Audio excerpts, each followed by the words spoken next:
Hello, welcome back to Al Talks. Another week, another dollar. Or no dollars in this case. Still no sponsors, but keep on trucking. Bit of a late upload on this. Last week was hectic. It really was. So, yeah, there's a personal issue that I had to go and oversee. But anyway, so we're back, and I watched Good on Paper, Iliza Schlesinger's new movie, and I think I mentioned, in the last episode, when I was talking about Joan Rivers, I mentioned Margaret Cho, and she was in Iliza Schlesinger's movie, Good on Paper, and I haven't looked at Margaret Cho's stand-up in, let's say, several years. So this is my first time seeing her live, not live, but to do a performance, and it was really like I've never seen her in movies before, so it was kind of, give me a second to adjust. There we go. Yeah, so it was really interesting to see her in the movie. Like, I mean, the movie's great. Like, I think it was slightly edited. Well, like the very start of the movie, this is a story that Iliza Shlesinger told on Rogan one time, and she turned this into a movie. This actually happened to her, but some of it was changed, for, well, I don't think legal reasons really, because but yeah, like definitely if you're a fan of Iliza Shlesinger, definitely check the movie out. Everybody who's in the movie was great. Like, I was really, to be honest, blown away by Margaret Cho's performance. Like I said, I haven't looked at her stand up in a while. I think she has a special on Netflix. Let me just check. Pretty sure she does, because I think that's where I seen her first. Margaret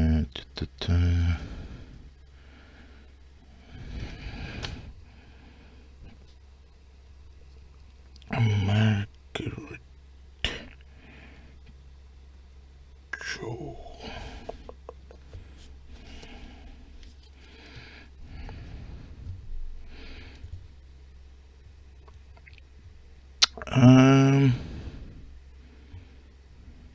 Don't see it.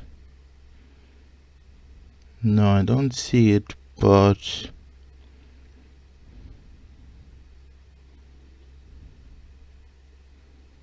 I think was on at one stage and they took it off because I don't know, they do that sometimes.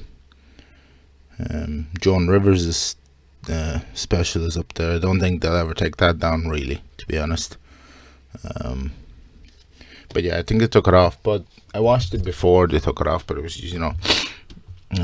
she was trained by the great Joan Rivers, so she was basically her protege. So there's that. Give me just computer going mad again. But yeah, so definitely check out the movie. Watch the trailer for the first time of the Many Saints in Newark, the Sopranos movie that Diaz is going to be in.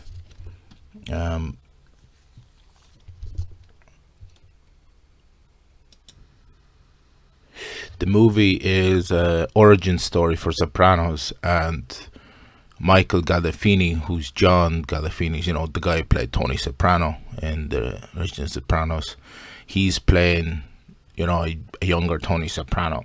He's playing a younger version of his dad. And, there's a little clip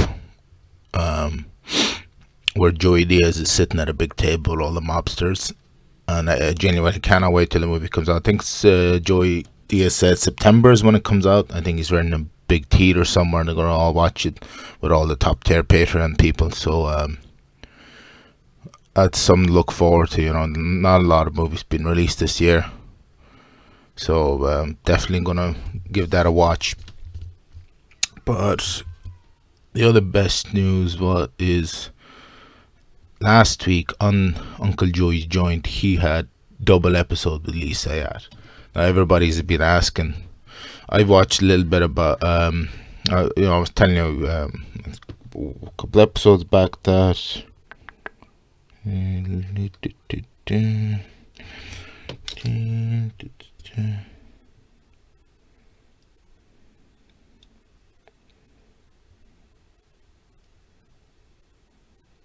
no. I did talk about it anyway, but I just don't have in my notes. But Lee Syatt, I watched his episode where he had Jamie Lee on. And then I was really hoping, a lot of people were kind of hoping for an Uncle Joey's Joint with Lee Syatt, and finally did 2 episodes.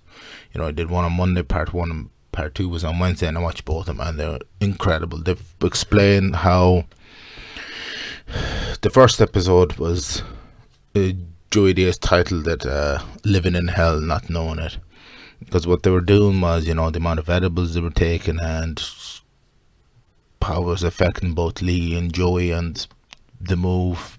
They're still great friends. There was no bad blood like you get sometimes with podcasts or between people. So it was really nice to see that, and it was a big positive thing. Other than that, I rewatched Mark Maron's show. I think if I seen it first when maybe but it came out 2013. I think it finished up 2016. They had 4 seasons, and after watching Maron, and I really, because at the time it's just it was before, I'd say, I got into listening to podcasts. Maybe, I don't know, 3 or 4 years ago. So I was watching Maron maybe 5 years ago, because he came out in 2013. But I remember I was working at a restaurant at the time, and I used to watch, because it was on Netflix. I think the first 2 seasons or 3 seasons. No, I think it was only 2 seasons. Then took it off. But Maron's stand-up is still on Netflix, so you can check that out if you're interested.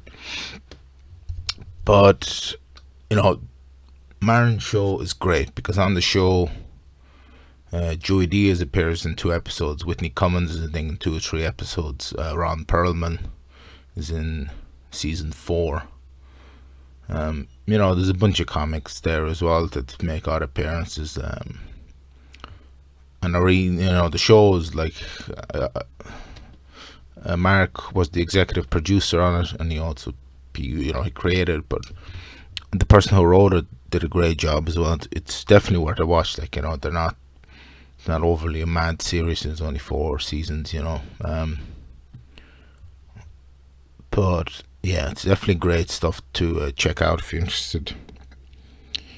But other than that, next week's episode, if all goes to plan this week, will be slightly different. I'm gonna try, if it might work out this week, it might be another week, but there's stuff in the works, and once kind of the old COVID clears up, we'll plan a big episode once that is done. So stay tuned for that. Gonna keep a little secret for now, but yeah, it's big stuff. But people in my age bracket are getting vaccinated now, so if I get my vaccine soon, and then I think comedy clubs might open up, or the open mic, so we'll see. Because entertainment is slowly opening up. There's been pilot gigs. I think it was 3,500 people in Kilmainham Hospital, so we'll see for the future. But next week I shall see. Well, I shall see you next week. But yeah, thanks for watching, and I should see you all next week.